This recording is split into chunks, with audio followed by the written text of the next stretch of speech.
Hello, everyone. As the inaugural director of the Elahé Mir-Djalali Institute of Iranian Studies at the University of Toronto, I welcome you all to our Iranian Studies book launch featuring Professor Aria Fani's recently published book, Reading Across Borders, Afghans, Iranians, and Literary Nationalism.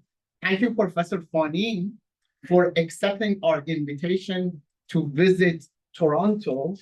Professor Fani has various connections with our institute here. One of the connections really important is that he is Elahé Mir-Djalali, Professor of Persian and Iranian Studies, and we are the Elahé Mir-Djalali Institute of Iranian Studies, and I'm grateful to Dr. Mir-Djalali, who's here today, for her generosity and also really contributing extensively to the growth of Iranian studies in North America and Europe. I'm also grateful to our sponsors for today's book launch, the Canadian Society for Iranian Studies, the Iranian Studies Student Forum, the Encyclopedia Iranica Foundation, and the Roshan Cultural Heritage Foundation that, again, generously has funded the establishment of the Institute at the University of Toronto. At the outset, I'd like to express our collective and individual gratitude to Canada's Indigenous people and acknowledge this land on which the Elahé Mir-Djalali Institute of Iranian Studies operates for thousands of years. This land has been the traditional land of the Huron-Wendat, the Seneca, and most recently, the Mississaugas of Credit River. Today, this meeting place continues to be the home to many Indigenous people across Turtle Island. We are grateful to have the opportunity to live, learn, and teach in their ancestral homeland. My colleague, Dr. Aria Fani, a research associate and the coordinator of our Women Poets Iranica project, will introduce Professor Fani. Pleasure. Thank you very much. On behalf of the Nationalism Institute of Iranian Studies, I want to extend a warm welcome to Dr. Fani for being here in Toronto. Dr. Fani is Assistant Professor of Persian and Iranian Studies at the University of Washington, Seattle. His research focuses on the intersection of literary production, translation studies, and nationalism across various communities and borders of the Persian world. On Professor Fani's many stellar publications, one can name articles such as Disciplining Persian Literature in 20th Century Afghanistan, and my favorite, The Allure of Untranslatability, Shafi Katkani, and in parentheses, Not Translating Persian Poetry, both published in the Journal of Iranian Studies. Professor Fani currently serves as the deputy editor of the Iranian Studies Journal and also co-investigator of Translation Studies Hub at University of Washington. Professor Fani, welcome to Toronto, and the floor is yours. Thank you so much. And let me begin with a piece of update. My good colleague and friend Farshad Somoldel is the deputy editor now of Iranian Studies, and yeah, I'm no longer involved with the journal. It's been a few months, and he's doing a wonderful job. I hear that Taylor Swift is in the town. And dominated. Believe me, at 2 a.m. I was woken up by teenagers who were singing their songs in the hall, and Dr. Gatsby asked if I could sleep, and I said no. He said, must be the time difference. Nothing to do with time difference. And I hear that the mayor of Toronto is giving her a golden key to the city. Very good. I'm just saying that a plastic key to the Iran office for me would be a golden key if you come here. A plastic key would be fine. I'd like to begin. We tend not to comment on our life as educators, which is very ironic because that's most, it's most that we do, our energy, our day-to-day life. And this has been a horrific year for the people of Palestine. who have been enduring a genocide funded by the United States and carried out by Israel. And the University of Washington has lost two students, not one, but two. One, Chaim Katzman, was murdered by Hamas militants on October 7th. Their sibling has appeared on every news channel that they could, crying in the name of their brother, saying that he would not want this massacre to be carried out in his name, that he does not approve of what Israel is doing. And 2 months ago, one of my students and mentees, Aishnur Ezgi, who was volunteering with the International Solidarity Movement in the West Bank, defending Palestinian locals, talking about unceded indigenous territory that we occupy, defending their right to their farmlands and their water from settlers. And she was assassinated 250 meters away by an Israeli sniper. There has been no answer, no accountability, and nobody from the Biden administration has reached out to her family. And I have asked myself every single day for the past 2 months, what am I doing as an academic in the discipline of the humanities, which I think contains the word human.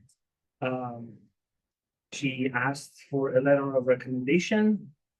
She wanted to pursue a PhD, a letter that I will never write. And usually when people go on these, depressing tangents, talks, it's usually followed by some sort of recuperative mode of, well, but education, it's ultimately good. You're not going to get that from me. But I am here and I am trying my best to be there for the students that are alive and trying to enact the ideals of universal dignity and equality for all. And that'll have to do for now. I will also like to say that one of the most heartbreaking encounters I've had with students, was when I went to University of California, Berkeley for a talk. And when I was sharing with a student that they are holding a memorial for Aisha, for the community to come and grieve, to have a space that welcomes not just their sadness, but also their anger, their rage, and their despair. She was so shocked. She said, I thought that if I were to die, nobody would care. And that recognition, the fact that institutions of higher learning in North America have become such morally deprived, intellectually bankrupt places where we're not in the presence of truth or hope, but in the presence of sociopathy and cowardice, that we cannot call what Israel is doing as genocide. A country that is behaving increasingly like a Nazi state.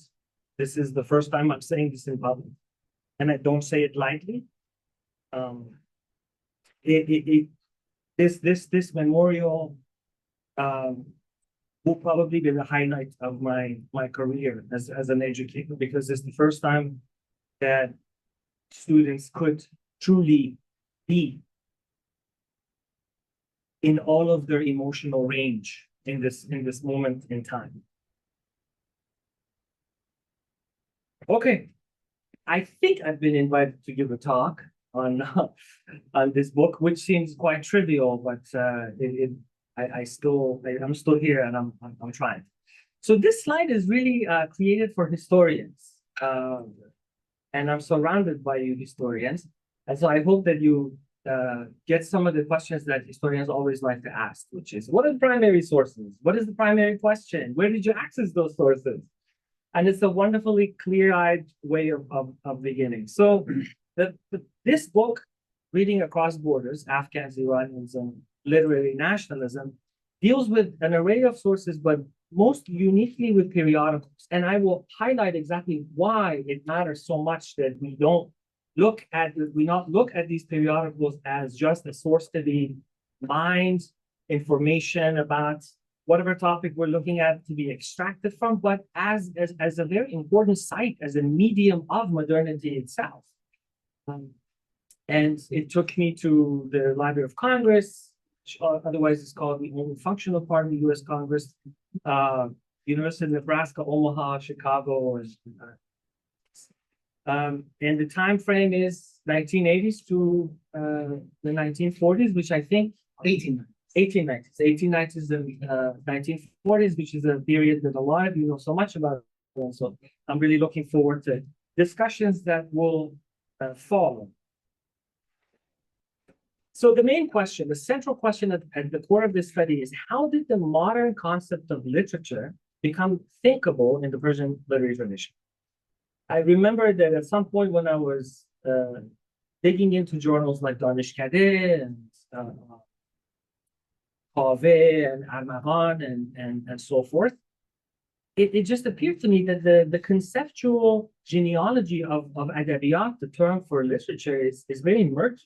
And so I started asking around, and one of my mentors said that I think that Iranians came across this in Ottoman sources, that the Ottomans themselves had forged this as an equivalent, or they had proposed this as an equivalent for the French concept of littérature, and that was that.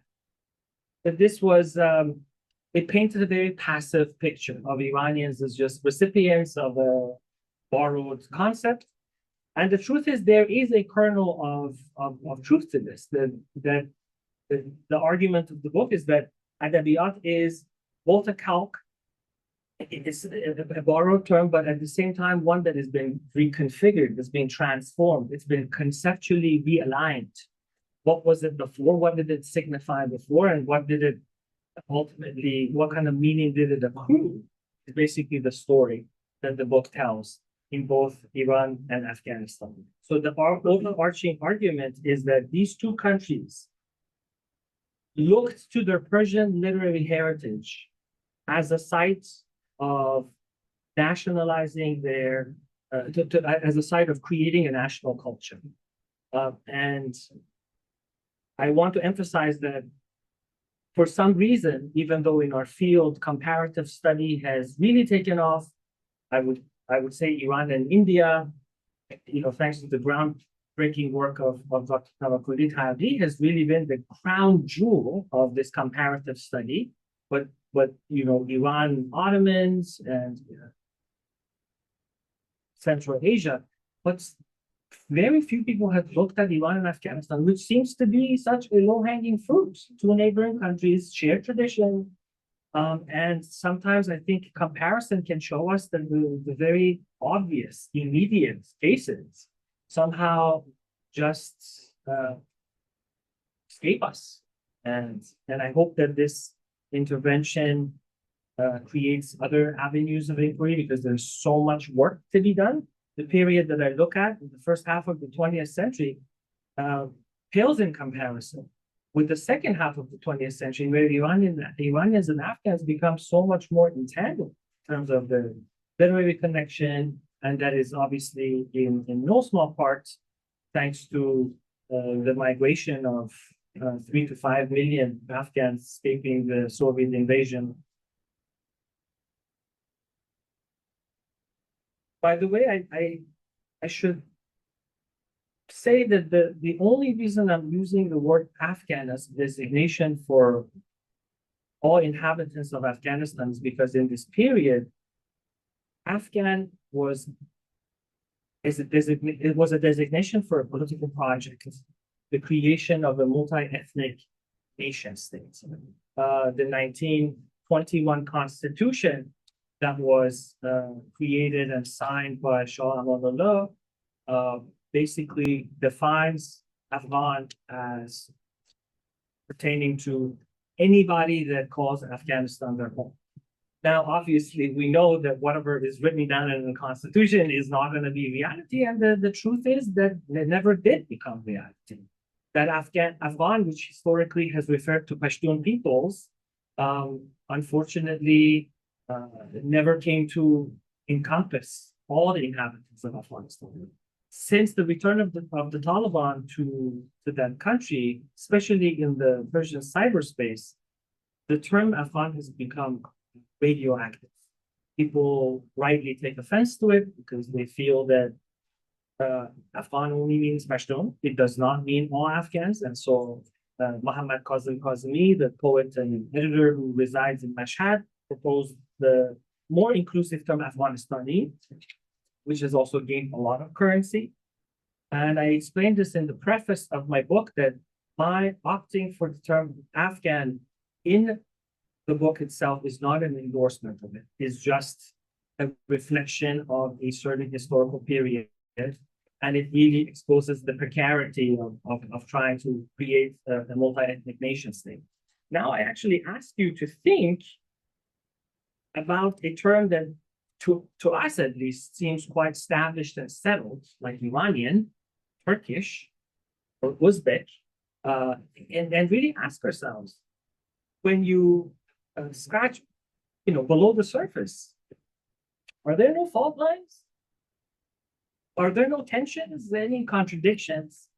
And why is it that the term Iranian has a designation for all inhabitants of Iran, not as questioned or contested as the term Afghan?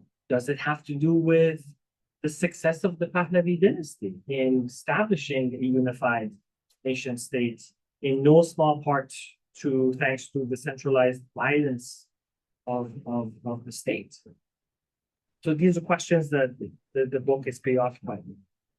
I will tell you in a few vignettes the main points of reading across borders, beginning with the very concept of literature. Now, luckily, for the past 10, 15 years in comparative literature studies, there's a number of scholars that are clearly arguing that literature is not a universal or a timeless concept. That what we have in our minds as literature, meaning texts that are imaginative, that are aesthetically embellished, or beautiful, that they serve a certain function, whether it be in an imperial setting or in a vernacular setting, that this concept has gone through, this term has undergone so many different conceptual iterations. The one that I'm mostly concerned with is the late 19th century.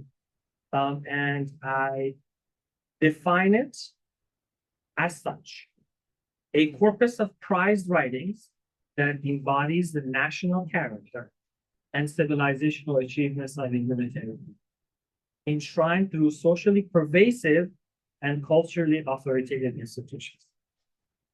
I know it's a very wordy definition, but once we break it down, it does really contain all the components of this new concept. So first, you're dealing with corpus, a canon, something that can be brought together. And again, Dr. Tavakoli knows so much better than I do that in this time period, so much of what was being produced was happening in India and not in Iran. And so you just cannot take for granted that scholars of literature, people like Furuzan Farrow, Humayuni, and Bahar had direct access to various manuscripts of the Shahnameh or Bayhaqi or so. Printing technology also helped the nation state to very much create this canon and fill departments and institutions like this one with those sources. So that idea of a canon is important. And obviously, literature in its modern sense has everything to do with a national community.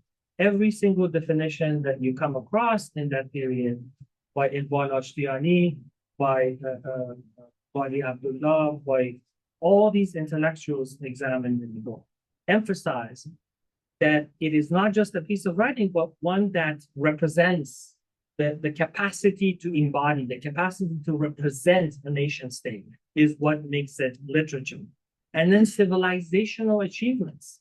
Afshin Marashi has convincingly shown in his recent book, Exile and the Nation, also published by the University of Texas Press, that the term civilization also undergoes a major conceptual realignment in the 1930s from the binaristic, very simple barbarity versus civilized to this very complex universal system that views the world as an assemblage of civilizations. Think of the Wilsonian idea of every nation state is rooted in a certain civilization, and the two disciplines that are best equipped with studying and making that civilization known are philology and archaeology that work hand in hand. One studied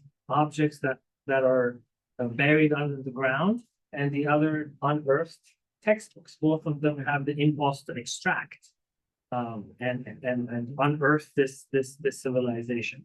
And ultimately, on the most superficial level, it seems pretty egalitarian. There are multiple civilizations in the world, but this view is deeply illiberal in the sense that it held that there was a hierarchy and some civilizations are more evolved than others. And of course, in order to be among the evolved, civilized people, you have to possess literature. And this is an anxiety that every single intellectual from this period, from Al-Bustani, who's writing in Arabic, to Georgi Zaidan, to Bahar, to Shibli Nomani, they to Edward Brown, they all exhibit this anxiety that a nation is not a complete project if it doesn't have literature. And then the very last part of that definition, which really completes this outlook, is tasked with telling us what is literary and what is not, what constitutes literary reading, what constitutes unliterary or unmodern reading. And without a doubt, those institutions are all related to the state one way or another. So in the case of Iran, usually the story begins with the University of Tehran, 1935, Faculty of Letters, with again your known suspects, Huruzan Fab, Bahar, Homayi, but in Afghanistan, 1944, University of Kabul, all the people, the Khalilullah Khalili and others were associated with. One thing that my book does is that I fully agree that literature is really an institutional phenomenon, that it is an elite university discipline.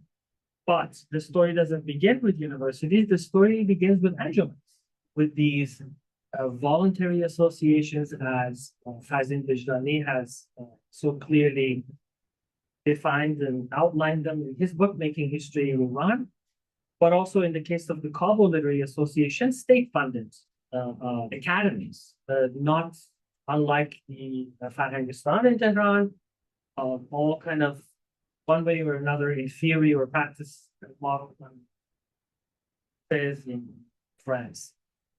By the way, how wonderful that English doesn't have an academy to police language uses.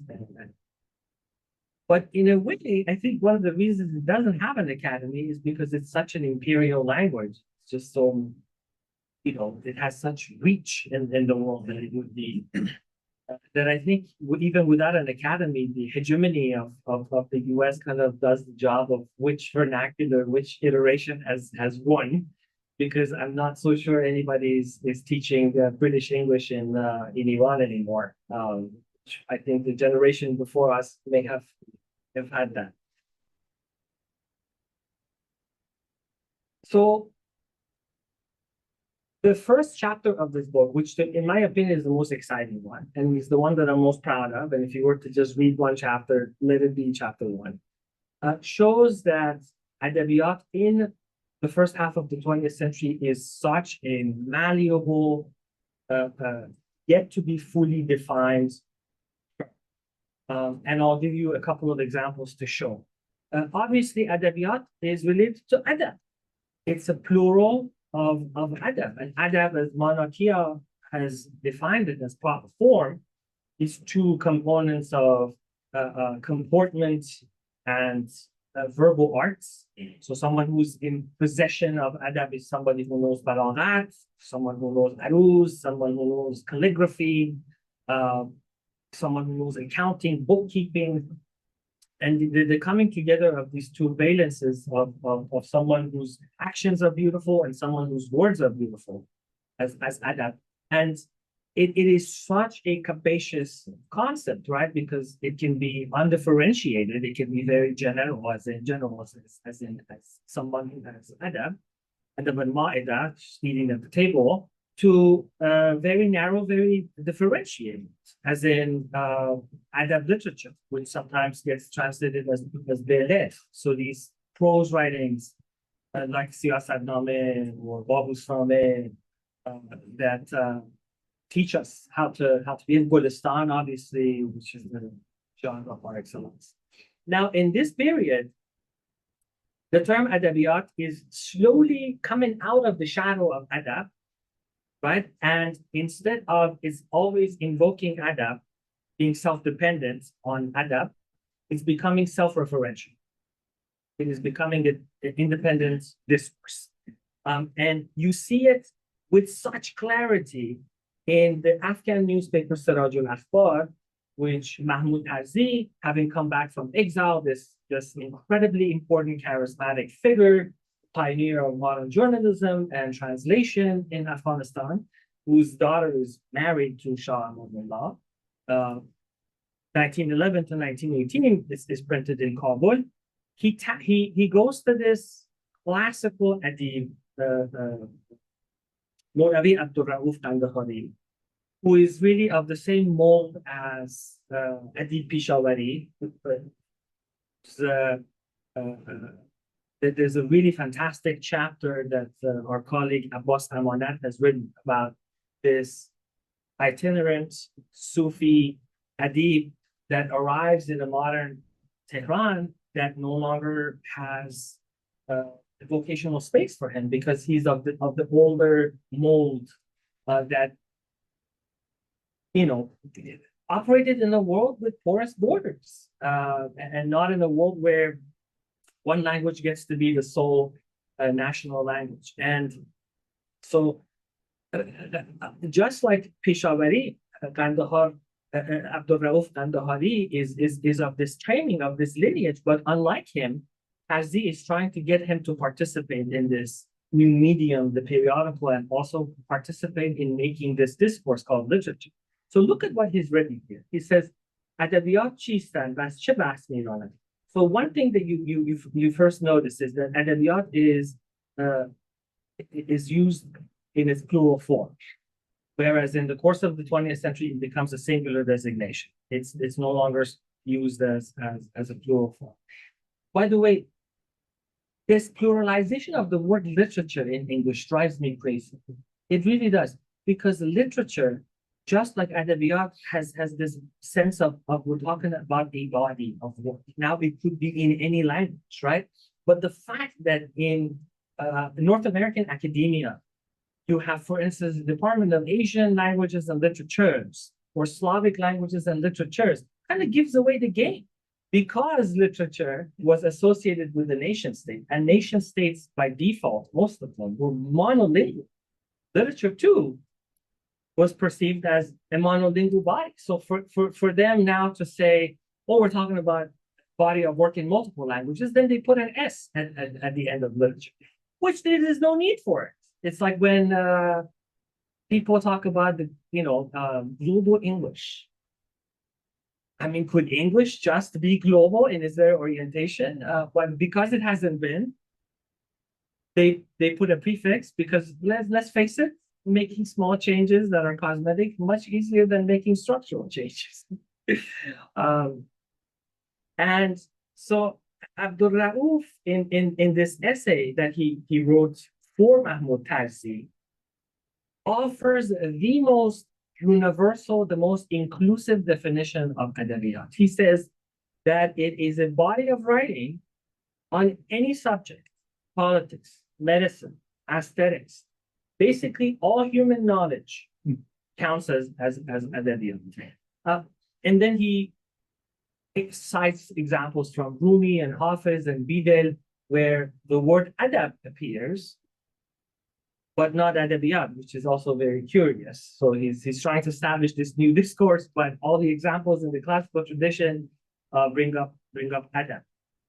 And then there is a paragraph in his essay where he talks about people that were the pioneers of knowledge production in the world have so far been, you know, munshis and physicists and astronomers. But these days, is Rozname Nagar, Rozname Nevisan, or it's a curious term. So he's basically saying the sites of knowledge are shifting. They're changing. It's no longer madrasa in its idiosyncratic Islamic way, but it's now these associations that are producing printed material. Second example is the Ali Akbar de Khuda's Lughatnameh, which is known to all of us.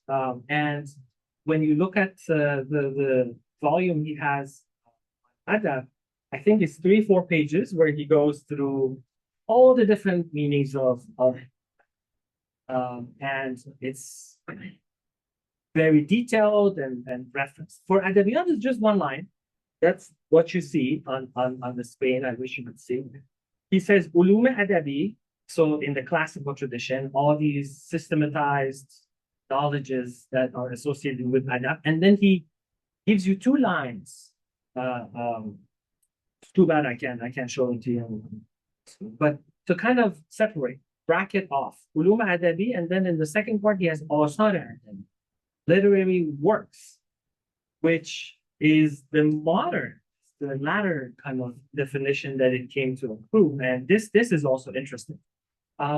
Now, I think Dr. Tawakkoli would know this better because of his knowledge of manuscripts. I don't know if it was in the Khuda's notes that he bracketed it off. He wanted to kind of seal them off. This was the publisher doing this, but I do think that this is very curious.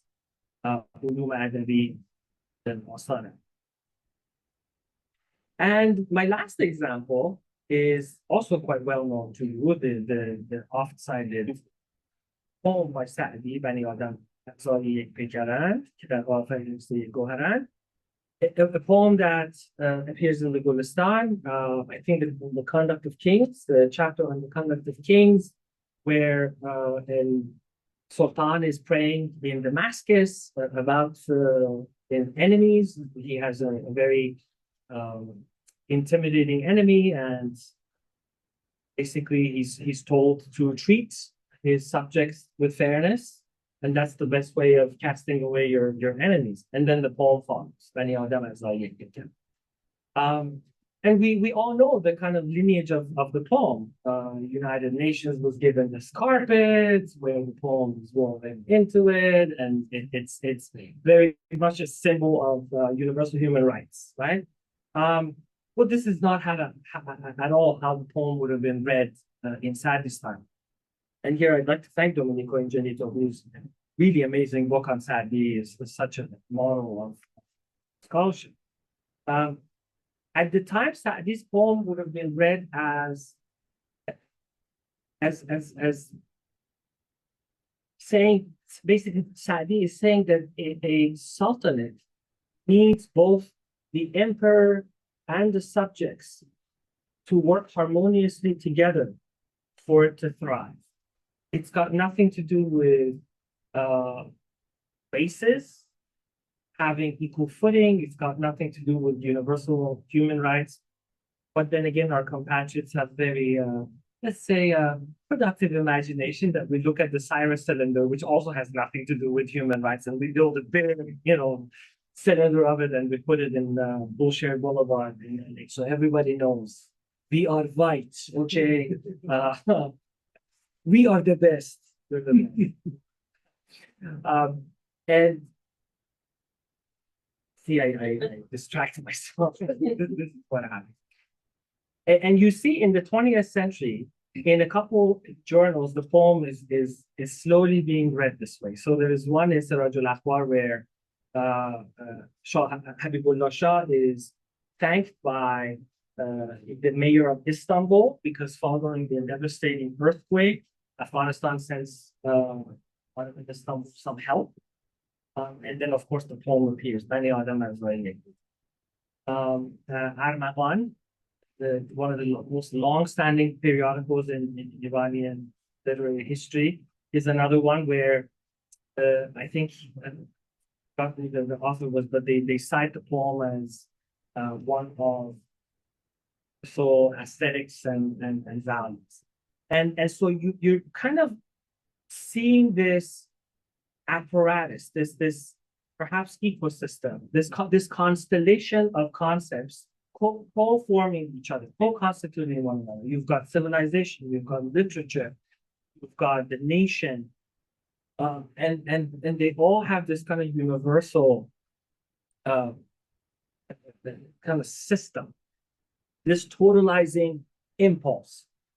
And this was the third example. And so one thing I would say about this chapter that is different from most other work, particularly in Persian, on how the concept of adabiyat came into being, is that they often gloss over all the contradictions, all the tensions, the misalignments, mistranslations that happen in this period. Because you're not dealing with a cadre of intellectuals that are passively writing down via Ottoman Turkish what the Europeans are saying. They are actively working within their own tradition, trying to create some sort of alignment between this hegemonic notion associated with institutions in the West with European forms of knowledge. And how could you do that when adabiyat, which is all about native subjects, then you are born in a territory and you are the inheritor of its literary tradition by default. Whereas adab is very much counterposed to that. Adab, at least in theory, is all about the acquisition of certain skills that anybody in theory, even though the subject is normatively male and Muslim, and someone who has authority over the household or over property, that anybody could acquire adab. So when you are trying to reconcile two ideas that are fundamentally counterposed to one another, of course you're going to create irreconcilable tensions.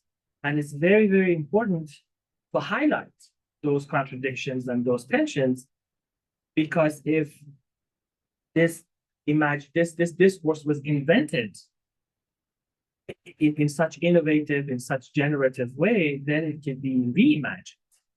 I'd like us to reimagine a future where adabiyat can be divorced from the idea of the nation, which is inherently racialized and militarized and based on idea of sovereignty and civilization, which are all deeply. I said a little bit about the sites where all of these things are happening, the sort of anjumans, the associations. They're incredibly important. These are organized bodies that have bylaws. They have designated officers. They have designated translators. Some of them, like Nationalism, which was formed by Lahore, are funded by locals, by the tea merchants, spice merchants that are going to Kolkata or going to other parts of the world, and they're bringing with them spices and teas, but also manuscripts and books and printed books, and philanthropists, local philanthropists that are paying, that donating money to these associations, and the fact that they have an outlet, that they have journals that they have left behind that we could read.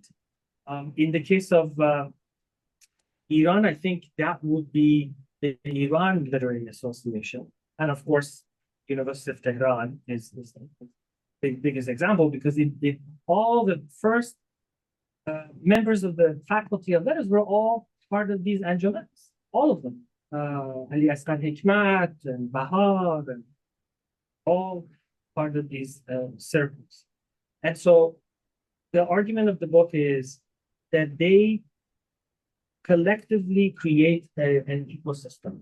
An ecosystem is this context where certain ideas germinate, they proliferate, certain behaviors take shape, and they're so deeply interconnected, right? The center of gravity for all these periodicals is the nation state.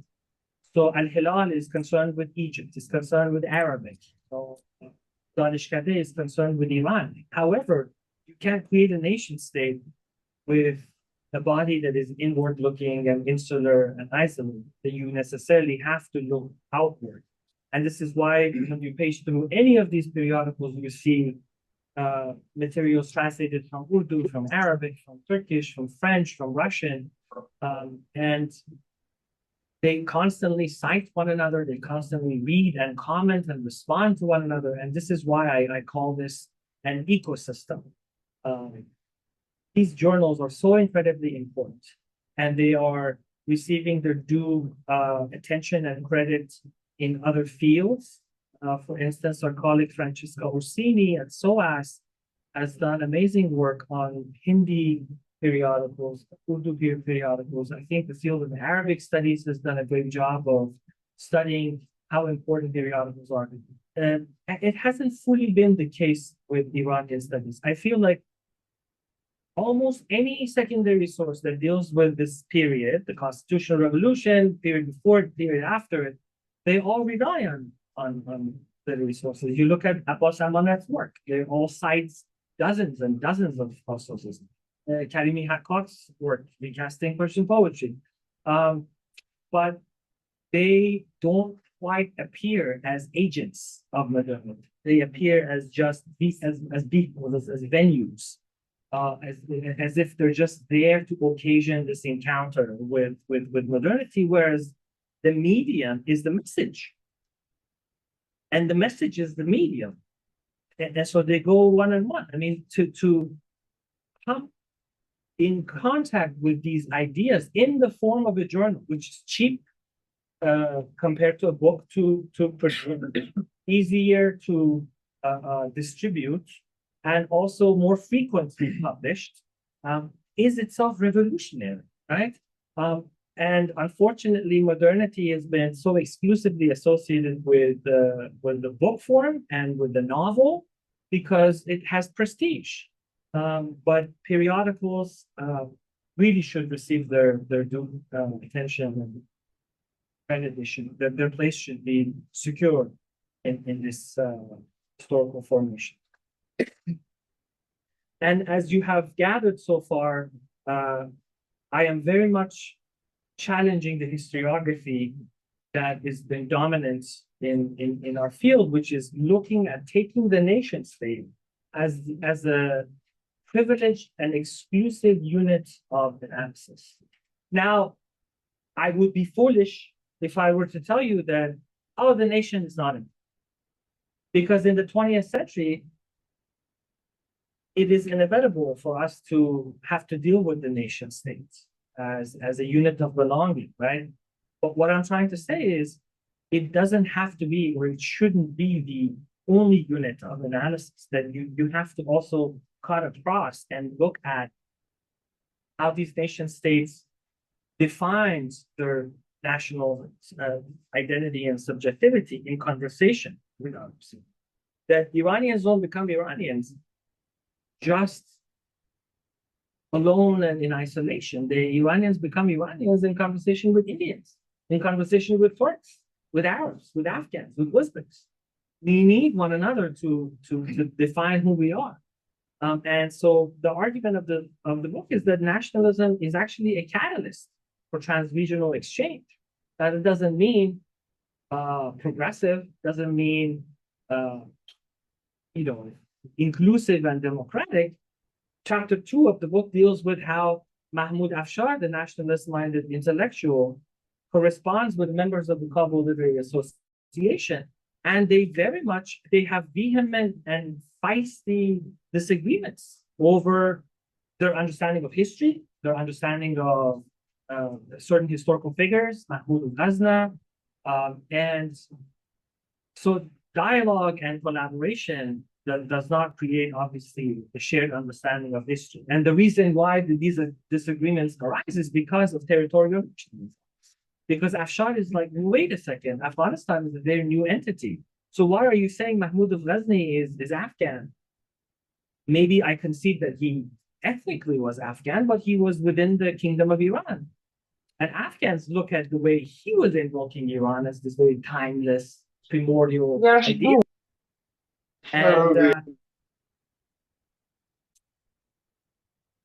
And so they didn't see eye to eye, but nonetheless, these connections persisted. Just because they had disagreements, they didn't stop. In fact, Mahmoud Afshar, following this really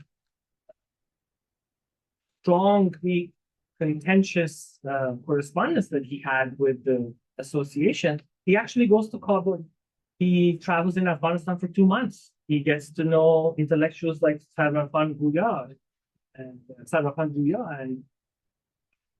and comes back to Iran, and he's not even done with Afghanistan then. He writes multiple essays that ultimately get published in Afghan, which I think has 2 volumes.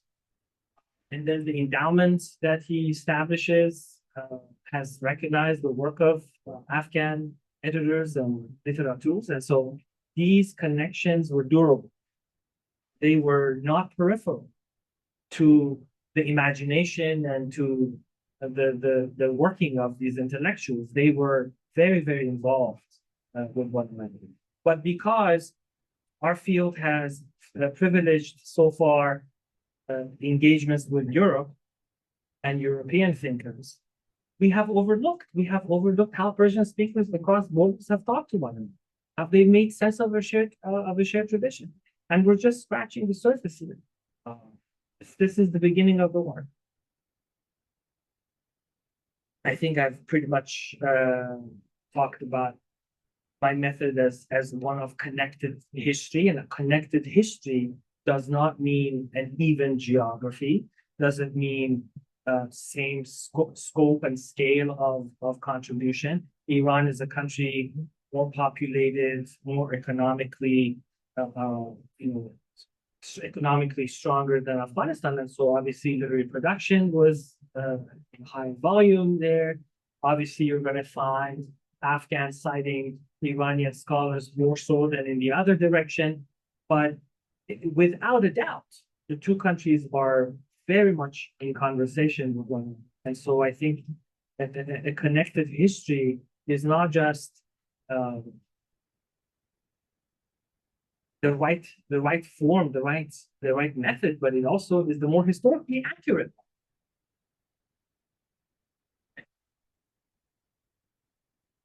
I'm going to first talk about this, and then I'll go back.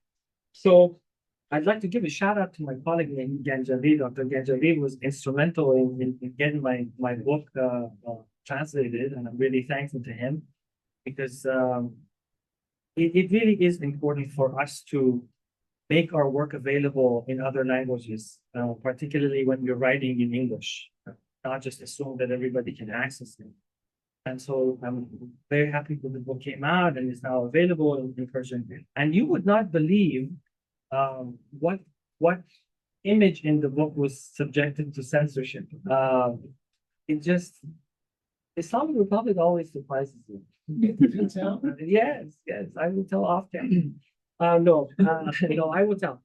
The part of the book that was censored was a classified document from the Pahlavi era, a communique to Eastern Azerbaijan saying that the printing of any materials in Azeri Turkish is strictly forbidden. And I owe Ehdar Jahimi Moladam, my colleague in Sydney, for that document. And according to my publisher, the censors were outraged by the inclusion of that document. And of course, they removed it and they removed references to it. Now, why did I even mention Azeri Turkish? Because in the introduction, I deal with language ideology and how Iran and Afghanistan are actually different, because Afghanistan goes with a bilingual policy, including Persian and Pashto together, though that is not at all a complete story, because the same kind of tensions of one is framed as a native indigenous language and the other one is Persian is framed as foreign, which is absurd.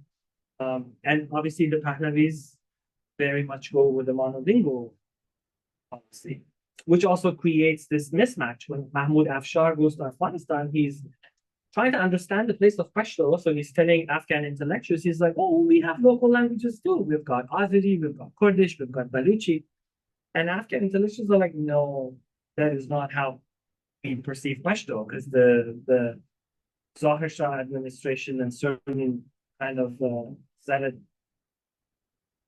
elements within it are trying to kind of elevate and promulgate the place of Pashto because they're surrounded by these states that have each laid claim to a language. You know, Pakistan is the sole national language, Iran is Persian, you know, Turkey is Turkish. And all of that to say that somehow, for reasons completely beyond my understanding, the Islamic Republic thought, yeah, we can't let this image be you know, published, even though it makes the Pahlavis look bad because this was a Pahlavi policy. But in many ways, I think an act so seemingly insignificant really shows what the Islamic Republic really is in essence. They have inherited the cultural form of the Pahlavis. They have not disturbed it or challenged it in any way, but they've just couched it in their own kind of language of political Islam or whatever it may be. Mono-religion. But they know that, you know, Azeris and Kurds and Arabs, you know, in Iran still live in a reality where if you're teaching your mother tongue, you could go to prison, and you very much do go to prison. And so this to me was really interesting. But going back, I think it is so important for us to do this type of work, not just in our scholarship, but in programming too. And this is the type of vision I have really tried earnestly to implement at the University of Washington. So we had an event last year with my colleague Mir-Djalali and Dr. Nasir Aryan talking about Azeri intellectuals and how they conceived of the nation. And Dr. Aria talks about the formation of fiction in Afghanistan. And just last week, we had Muhammad Asif Sultanzadeh, who's an Afghan novelist based in Denmark, and Shahzada Samarkandi, who's Pakistan-born Tajik writer. And so our outlook in everything that we do has to be transnational. It has to be transregional. We have to make spaces for the diversity of the tradition that we're working on to come through and not just set to, you know, what liberals always do. It's symbols of diversity, but nothing beyond. That's it. Thank you.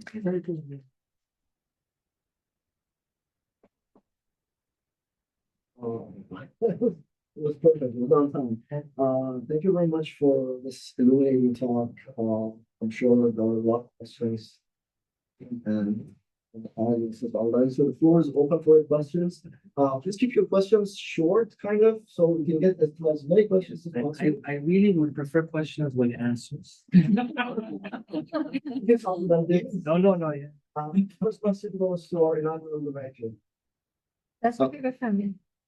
Thank you very much for your thought-provoking presentation and focus on beyond literature, its deep genealogy. And I think we can do a whole lot historicizing them and see how it has been deployed. Currently, we are working on a project that focuses on biopolitics and bioethics, and going back to the notion of adapt and adabiyat, adapt and adapt and be adapt. My sense is that one of the major functions of adapt has been to produce disciplined, adapt individuals.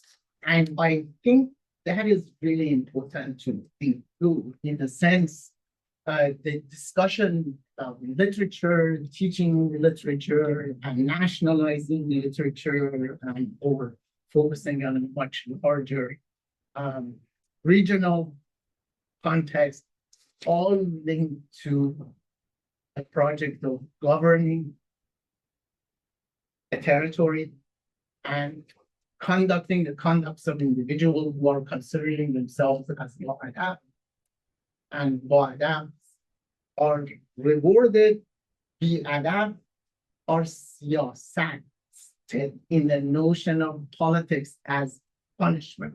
So in a sense, I think there is a clear, these are twin concepts. Siyasat, which is going back to this original notion that you argued, that one of your colleagues noted, that Domenico noted that the whole notion of Bani Yekdigarand is linked to sort of sultans and sultanat, and in a sense, the whole politics concept of siyasat, and which was linked to the sultan being like a physician who creates a balance. And then here, like Adab is creating a Adab individual, one that does what he ought to do in a sense. And the more cultured, so the literature you are, the more adapted you become, disciplined you become, the more normal and well-functioning individual in the territory, whether it's larger or not. I'm sorry, it's too long ago. No, this You have the privilege. Yeah. The other thing is that you talked about Siraj al-Akhbar. There was a Siraj al-Akhbar earlier that was trans-regional, published in India, and I think it was in Lucknow. And then within the Iranian journalistic writing, Hablul Matin was precursor to Daneshgade, Iran Shah, Kabe, and a whole lot of others. And the kind of issues and debates about literature that were there predates all of these.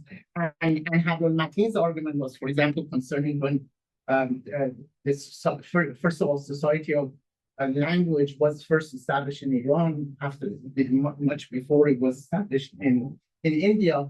And then Indians, increasingly in Hablul Matin later on, they argued that Persian is not just a language of Iranians.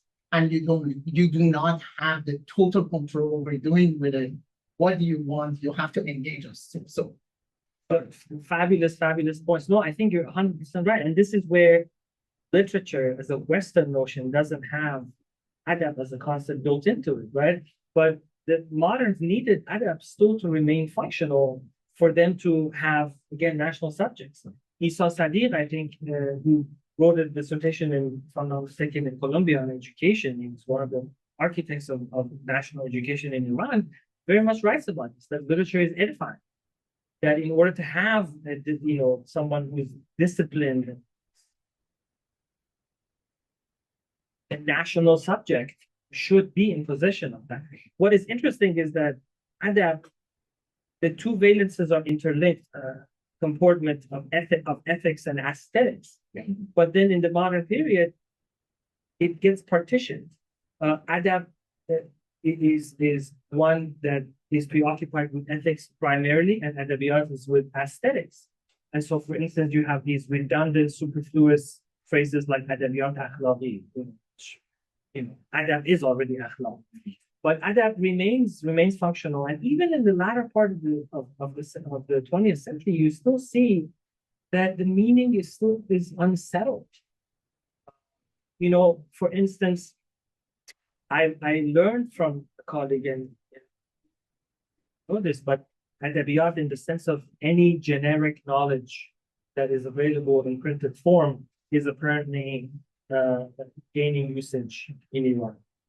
In a more undifferentiated sense, and then obviously the differentiated sense is literature as imaginative writing. And so all of these things just show us that there's scenarios that are dormant that can, come to that can get activated and tapped into, because the kind of discourse formation is always ongoing. And in terms of Siraj al-Akhbar and the periodicals, yeah, I'm grateful for you to comment. I looked at a lot of those newspapers, and I think I was looking, my anchor point was the very term literature, but I think that led me to overlook a lot of discussions about literature that were happening, not necessarily using that term. But in an article that I wrote for Iran Mag, I traced these debates and these concepts to Muhammad Hussein Furu, whose lecture notes for Madrasa Ulum Siyasi in Tehran in the 1860s and 1870s are some of the earliest written materials that we have. And as you know, the lecture notes that he wrote were compiled with the objective of being edited and published, but that never happened. But yeah, no, it really does go back quite a bit. Sorry, yes. Thank you. Well, thank you very much for such a wonderful presentation, project, and the work, of course. In your talk, you mentioned that there have been some voluntary informal societies and Jaman that contributed to literary nationalism in Iran. Because your project, the timeline is from 1890 through 1940. That's, to my perception, is exactly the time when we see the contribution of women in the press, especially periodicals. And I'm sure you're aware of that. And you have read and gone through that. How do you see the contribution of women? How do you see the contribution of women to the literary nationalism in Iran? I mean, speaking of periodicals. Yeah, I know there have been authors of books. Yeah. I'm so glad that you brought that up. So glad you brought it up. I usually acknowledge that in talks. I do in the introduction. I mean, it's established fact that women were extremely involved with the constitutional revolution, you know, with education in all sorts of domains. Shams Kasmai with literary modernism, but the formation of literature as a discipline was exclusively male dominated across the board. Now, my colleague who is an Ottomanist tells me that in the 1930s there were female members of faculty of letters in Turkey, in Istanbul universities, that they were few and they were not necessarily influential, but they were there. And in Iran, obviously, you think of Fatima Saida, who was, you know, quite well known, but was not in any of these circles that I examined, right? She was not at the faculty of letters. But the most sophisticated of all, Fatima Saida. Yeah. Sophisticated. No, I agree. No, I agree. Yeah, partners. Yeah. But when you're trying to kind of limit the scope to people that have written literary histories, people who have, you know, kind of taught at the faculty of letters and contributed to journals, in spite of her sophistication and the kind of methodical way she approached these subjects, she was not kind of included in my study. But it is a very unfortunate and extremely painful thing that must be acknowledged, that literature, and to this day, it continues to be a male-dominated discipline.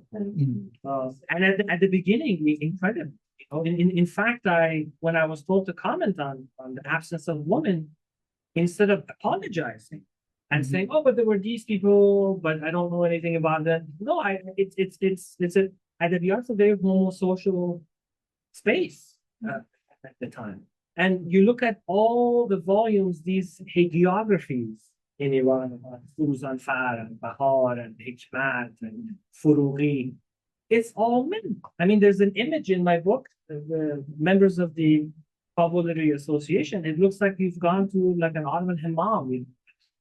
They're all dudes, you know.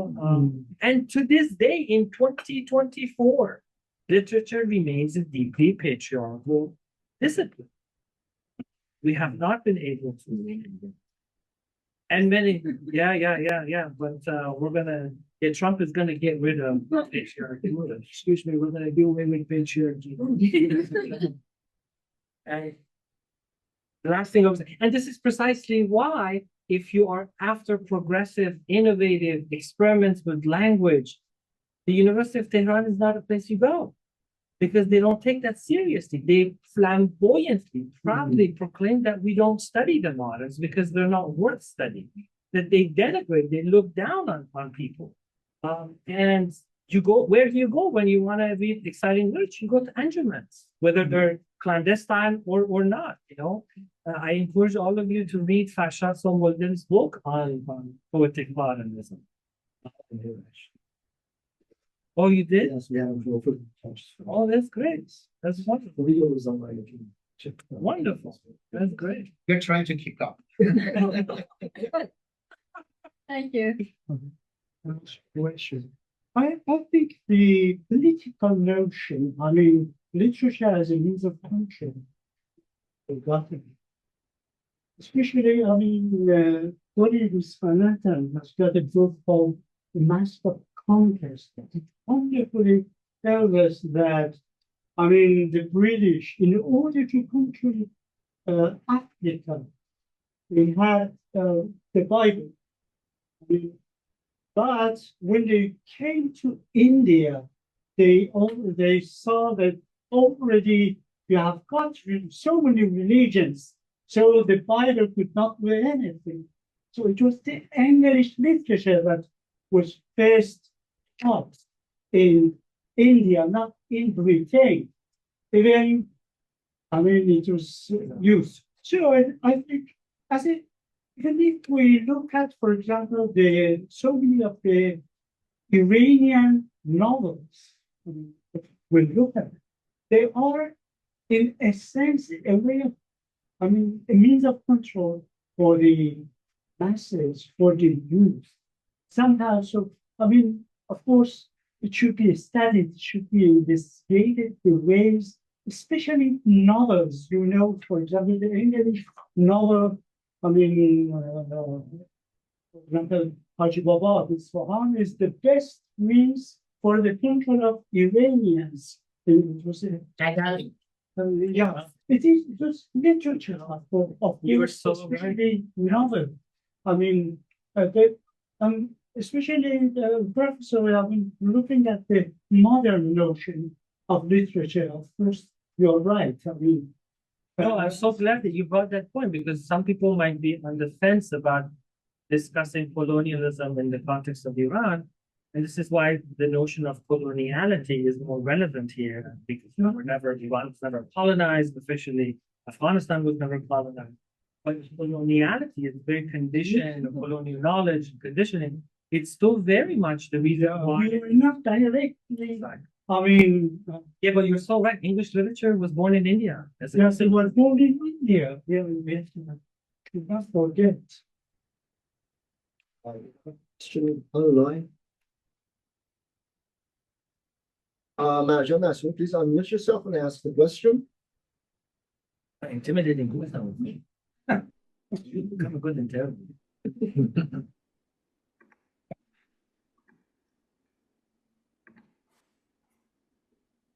That was me, right? Yes, of course. I'm Dr. Mijgan Masoumi. I'm currently at Stanford University and I'm a historian. Aria John, it's a delight to see you. I've really enjoyed the talk today and also engaging with your book. Early on in your talk, you described literature as an elite institution. And if adab and adabiyat are primarily shaped by the writings of learned, mostly literate men, how do these ideas permeate the lives of ordinary citizens who may neither be intellectuals or literate? And your book and this talk have beautifully illustrated the interconnected ways Afghans and Iranians have crafted their modern identities through these evolving notions of literature. How then should we understand the concept of the modern self in this context? So who exactly is the self as you understand it? Thank you so much. It's great to see you, Mijgan, and I'm very excited for you to leave Stanford and never look back. Thank you. This is my diplomatic version. That's good. Don't turn off the cameras. I'm filibustering because you asked such a good question. I'm buying myself time to think. I think your own scholarship has shown us so well that Persian poetry, which is such a popular phenomenon that is not at all native to any people, native to any region, or any context, well beyond dynastic, empires and whatnot, really finds its most proper home, not in departments of literature, not in periodicals, but in the radio.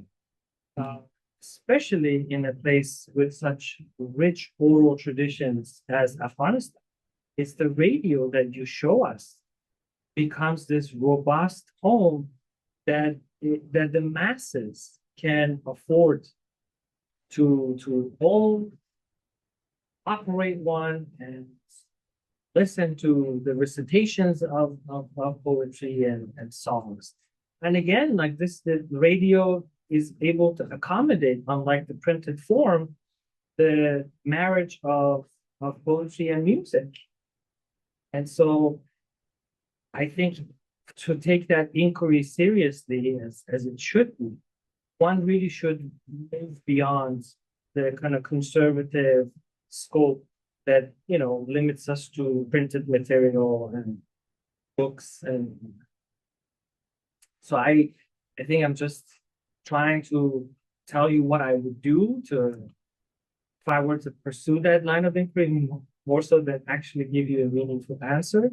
But I always tend to think that multiple paradigms, multiple worlds exist side by side, and just because this is a story of how one discourse was established through a nation state that had the political appetite to ideologically transform society in its image, doesn't mean all these other worlds where Persian poetry continued its life, not in congruence with adabiyat, but in congruence with its previous social space.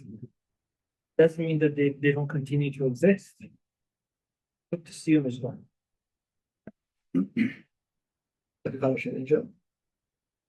Professor Fani, many thanks for your amazing talk.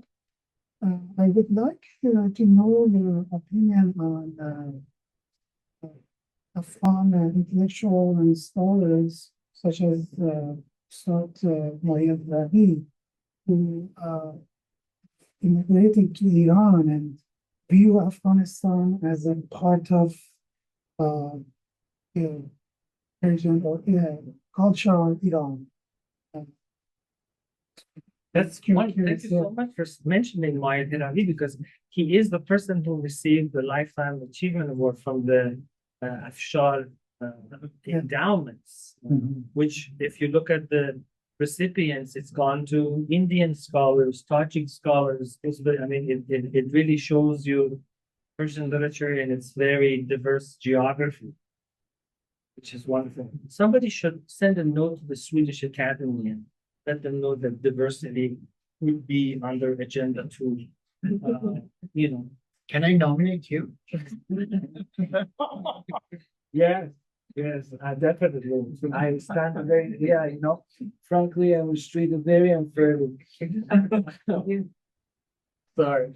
The question, allow me to go to the question before more Trump comes out.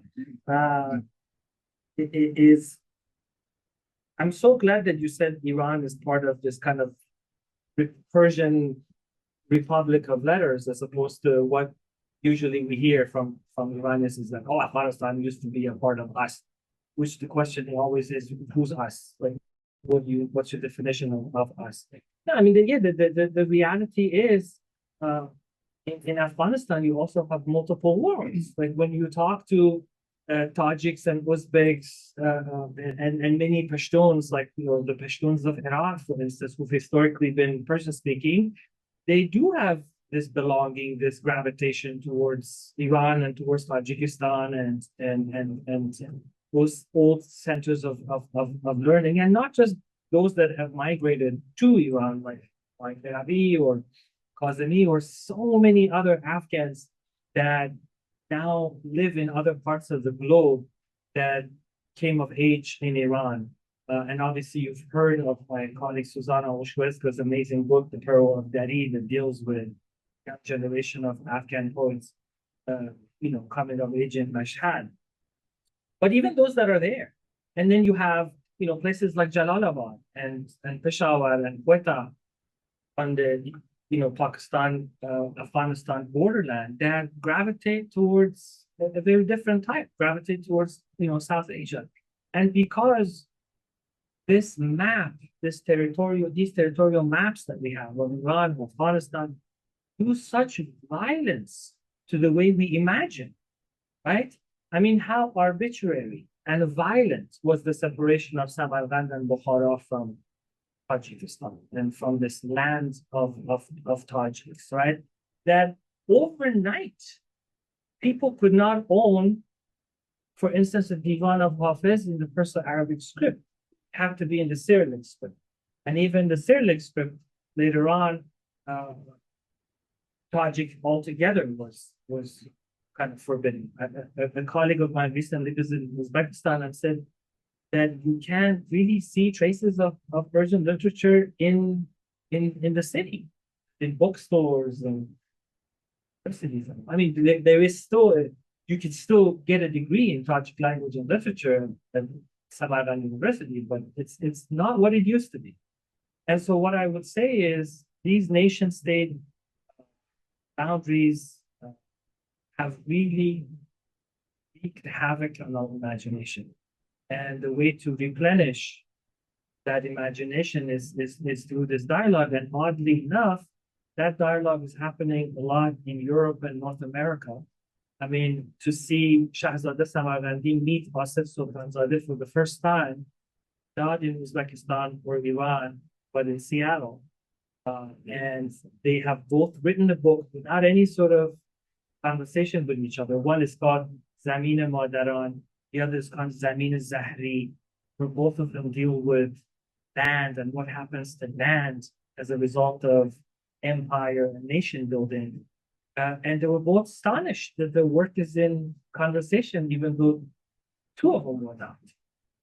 And so I hope to see more of that. Yeah, thank you for your question.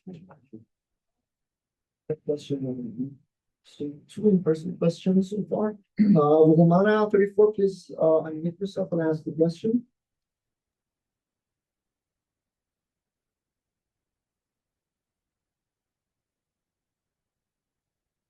Humana, can you hear us?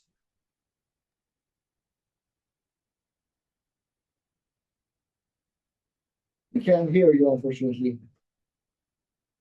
Unmute, please. Unmute yourself, please. Maybe they're intimidated.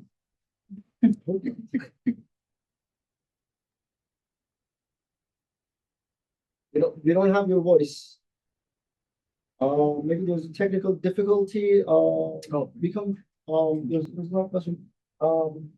Yeah, we go to an in-person question and come back to you or see whether it works or not. Thank you so much Please, for your wonderful talk. And because you have worked with the periodicals often, I wanted to see that the sort of thematic messages such as Madar Vatan or Kaveh the Blacksmith or Lion and the Sun, I wanted to know, have you connected these visuals to the literary nationalism? Oh, that is a wonderful, wonderful question. Yeah. Visual studies is such an important field that luckily my doctoral student Anna Learn is taking far more seriously than I did. Yeah, but I think visuals played a massive role in concretizing these very abstract concepts like adabiyat in the new iteration. For instance, Kabul had Berishna, who was this German-educated Afghan painter that painted the crowning of Ahmad Shah Durrani, which became incredibly emblematic of the kind of Musahiban dynasty's own claim to a civilizational past. And in Kabul, for instance, they had and I don't know who the author is, but their columns on Adabiyat had this drawing of bird's nest, and the mother bird is feeding the little birdies. And then their history column had the series of minarets and arcs and historical monuments, right? These visuals are not just decorative, they communicate to the reader exactly that history is more in the domain of things that can be proven or things that have to do with objects of history, positivism, that literature is in the domain of imagination. It reminds me of the scathing letter that Akhundzadeh wrote about the Qajar historian Hidayat. Was that to Safa, if I'm not mistaken, where he's talking about Fatah Shah's attempt to take Herat, I think. And he says, brother, what is this? Is this history or this is poetry? Because, you have prose and then interspersed with poetry. It's like, you got to pick, if this is history, what is the place of poetry here? And so you see the Tbilisi-based Akhundzadeh increasingly under these European notions of this is history, this is literature, the two are distinctly separate from one another. And so these drawings, these visuals are also playing a role in creating these partitions. But there is so much more that can be said. For instance, the Mahmoud Afshar's journal prints these pictures of these literary figures and European military figures and introduces them. And this is to, again, create the parallel that, look, these people have their pantheon of, heroes and nobility. We have to have our own too. And this is no coincidence that this is the period where you have so many statues of Ferdowsi and of Hafez, the 1950s, and Anjuman Asad Milli is also very active, as Helen Grigor has shown us, to architecturally embody the national ideology of the state mausoleums, I think first statue of the bust of Ferdowsi, which was a gift from the Parsis of India, is now in front of the Faculty of Letters at the University of Tehran. I mean, it's like, synergy. Thank you for instilling more confidence in Leila Moslemi, who is writing a history of modern visual. Oh, wow. I have privilege to work with the Professor. It's all history. Yes. Oh,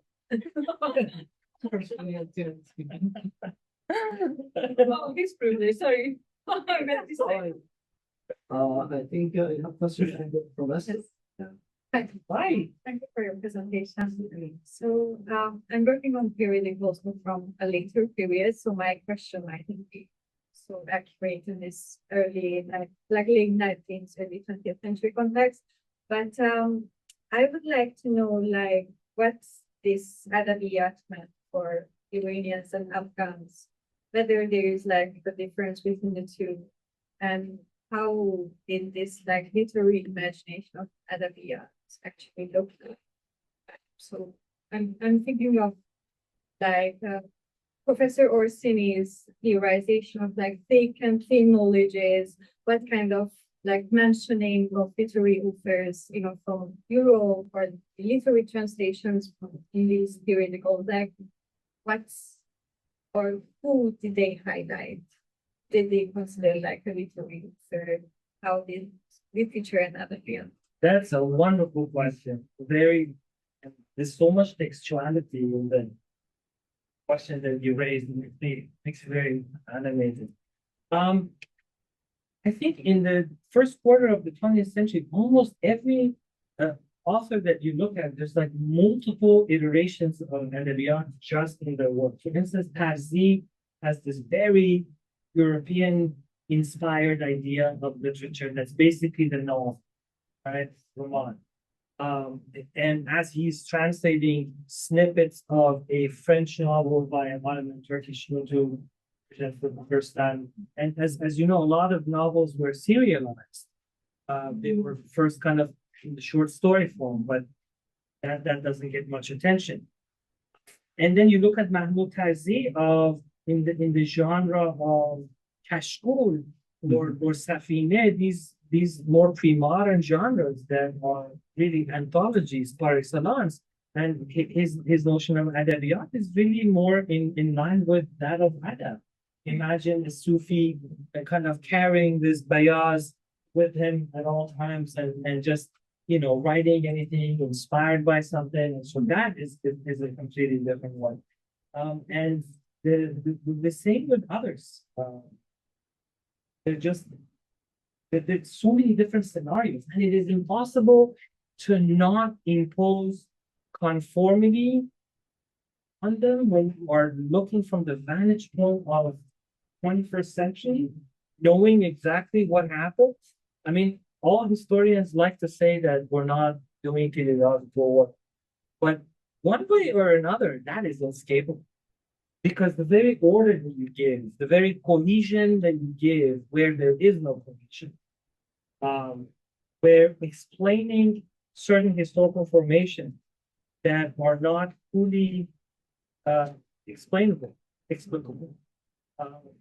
it is itself driven by this impulse of positivism that something can be fully rendered known. So that's what I would say. And I have an article about who wrote in the periodical Tanziyat early on in the 20th century. So this is from his lecture notes. And there I delved into how they're kind of engaging with this European notion. Who are they evoking? Who is literary their view? But I mean, this is like a question that is always debated the 20th century, and it's messy. The thinking a very short answer. It's very very messy. Yeah. So because like in the 40s and 50s, for example, Shamlu's periodicals, this is an article written by Evans and Rebecca Ruth. Yeah. About this. So third world, this kind of thing Shamlu was trying to make. Yeah. And I was really thinking about whether there was similar kind of initiative. So that is the watershed moment. This is why my book ends in 1945, because Nater Sanrari begins Sokhan what 1941. If I'm not mistaken, I think the first issue comes in 1941. Sokhan really should be seen as the first professional kind of global periodical that deals with literature. Because I mean, Ayande, all these periodicals are this is where the topics hadn't been fully demarcated, right? You have literature in one page and then political news and and so literature becoming a self-contained discipline that happens in Sultan. Before that, there's this multiplicity of adabiyat. I would say so. Yeah, if you can get your hands on the archive of Sultan, I would say it's a treasure trove. We can talk later. All I questions in the words. Can you speak a bit about racism against Afghans regionally and how that has affected the development of Afghan contribution to the regional literature, as well as Persian washing of Afghan literature, contributions that you know about? Contributions of Afghans. Persian washing of the Afghans in literature. Washing? Washing. Wash. Yeah. Okay. But also racism in general. Yeah. So in the long run, let's say Pakistan. Yeah, definitely. Definitely. Othering of Afghans, and then perhaps that would affect the literature, seeing the literature somebody else's or copying somebody else's, right?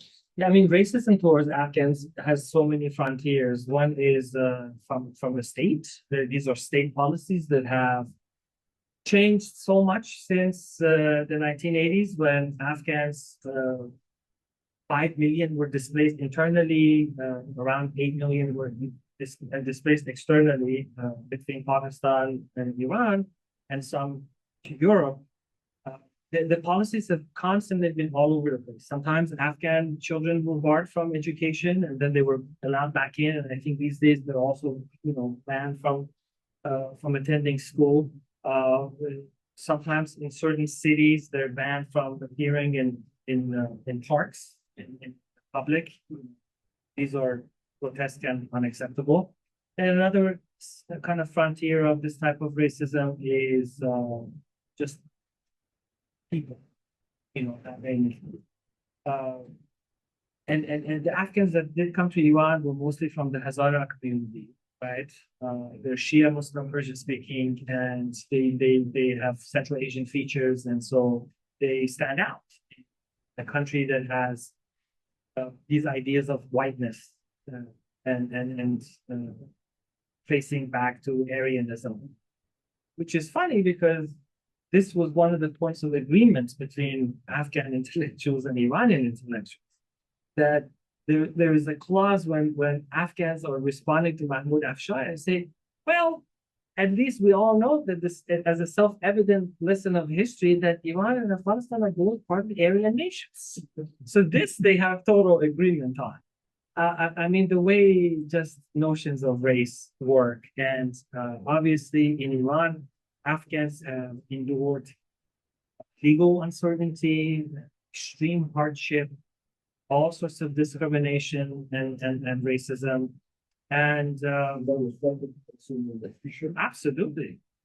absolutely, yeah. I mean, Iranian Trumpism. Iranian Trumpism, yeah. They're bringing the dogs, the cats. You have to go back to that shit and to deal with it. To deal with it. You get to stay in Canada, actually. Yeah, don't forget. You're welcome to join us. That's why I came. Canada, I want a plastic key. I want a plastic key. I'll just put my mattress in the office. I'm not even like, Taylor Swift can have a hotel room. Yeah. I think it was my privilege to ask the last question first. Okay, I apologize. Yes, but that is reflected very much in the writings of Afghan authors. Ilyas Alavi, and there's just so many wonderful authors. Okay. Interrogating. I was going to ask this on the education. How they get those huge fight for movements. Afghans and Iranians involved in that. The one selves, Iranian and trace. That is an example in literature and literary and our imagination of literature. On becoming and unraveling of national idea. But burden not only cements the nation, but also it can also become something that you cannot put boundaries like a nation around. And we claim that also for certain that there was Iranian, most of the Iranian poets are not in the vicinity of Iranian. Yeah. And that is a huge part of not only of ordinary people, but also how can you find somebody as a national poet when nothing in Tajikistan was Pakistan, no longer and that become also unraveling of the national project. Yeah, especially in places like Central Asia, where the national dogma is so entrenched that, for instance, I had a colleague, Dr. Sanjit Mohandale, who's an archaeologist, who just was joking with her colleagues in Tashkent that Babur hated the Uzbeks, which is true. He is all over his writings. But what did he have in his mind when he was referring to people in Uzbek? I mean, we know that in pre-modern writings, there was no such the idea of a unitary people didn't exist. So Qazilbash, Tajik, Ajam, they could in each context refer cohabitated, right? And basically there was like just silence in the room. Nobody laughed at her because Bob was celebrated in Uzbekistan. So you can't question these dogmas. But was it Bernard Shaw who said that the United States and Britain are two countries divided by shared language? Yeah. And that holds, that it pulls you together, that Persian pulls us all together, but it also has limitations. For instance, when I read Shahzada Samarqandi's Samin Madaran several months ago, when I invited her, I enjoyed it a great deal, and it was a great novel. But then she came, and I learned more about Soviet history in Uzbekistan. I gained an entirely new insight into what she was talking about, right? And so the local and the translocal, right? So we too have to study and learn and appreciate all the histories, because then, it's not like before the nation state, it was all hunky-dory, one even geography. I mean, that's Mana's whole argument, right? That it was possible to be locally anchored and have a certain identity tied to a locale, but at the same time have this very broad. I mean, as people of a Muslim background, we understand that the abstraction ummah, right? It functions very similarly. This global community of the faithful, 99% of whom we will never meet, but it's some sort of an imagined community. And so let us work together to make Persian literature great again. And you didn't say it in the right accent. all in so yeah, I have great people working for me. I think We're going to end it like that. that is done. Thank you for coming. Yeah. Thank I'm not leaving. You have a golden key. Yeah, I'm a golden key. you. Yeah, I also want to, because your work is fabulous, and I can relate to it in many ways, but one way is through looking at the whole problems and trying to destabilize the canonization, which the way I relate to it, I can see that several scholars at this point are working on destabilizing and problematizing for canonization process and the rise creation of the history of Persian history as a genre. Alexander is doing it, Jafari is doing a fabulous job. Here, our colleague Hamid Reza Yazdi has done a fabulous job trying to destabilize the idea or the whole myth around imitating or adopting Western genres to show the way that you also discussed how well these are being. All new genres are constantly being renegotiated between the traditions of in Iran and in my own work, I've seen how, for instance, through this canonization process, certain genres in modern Persian literature excluded from Persian literature. In a sense, now we are dealing with the history of Persian literature. We have never written, I would claim, the story of Iranian literature.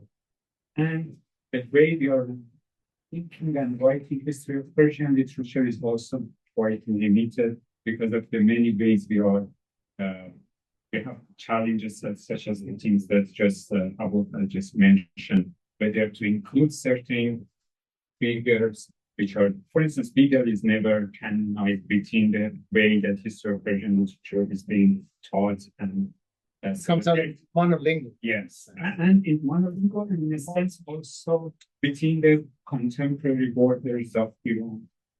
So, having said all this, how do you envision a radical difference history of Persian literature, which does not also lend itself to a new canonization? And just to say why I'm saying that, because also in modern history, we have seen how people falling out of the canon, such as all the Diga poetry and like Vision, etc., can return to canon and now do the same thing in terms of marginalizing other figures. So we can see that extending canons might not be respond to the violence that canonization is. Honestly, I may be mistaken, I may be idealistic, but that preoccupation exists because we're still working within academia. Canon is our preoccupation. But if for these other alternative genres and alternative bodies of work, for them to thrive and exist and be read, and to generate, that already is happening outside of academia.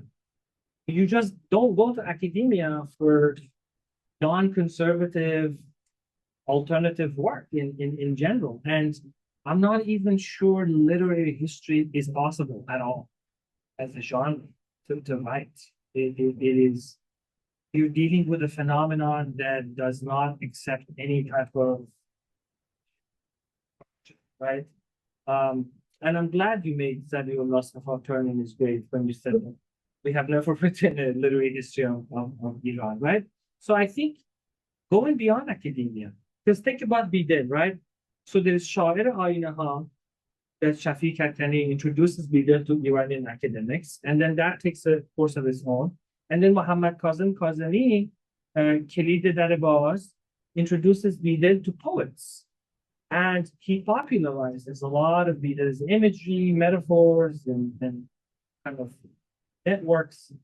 And that was a massive contribution in popularizing Bidil among Iranian poets. And so there are two separate tracks. What would it mean for Bidil to be canonical? I don't know. But the fact that our poets, contemporary poets, that draw on his metaphors and his images and engage his poetry because of Kazemi producing him, that basically says that it matters what happens outside academia. And every time we think of Bidil in the context of Iran, we think of Shafiq Haqqani only.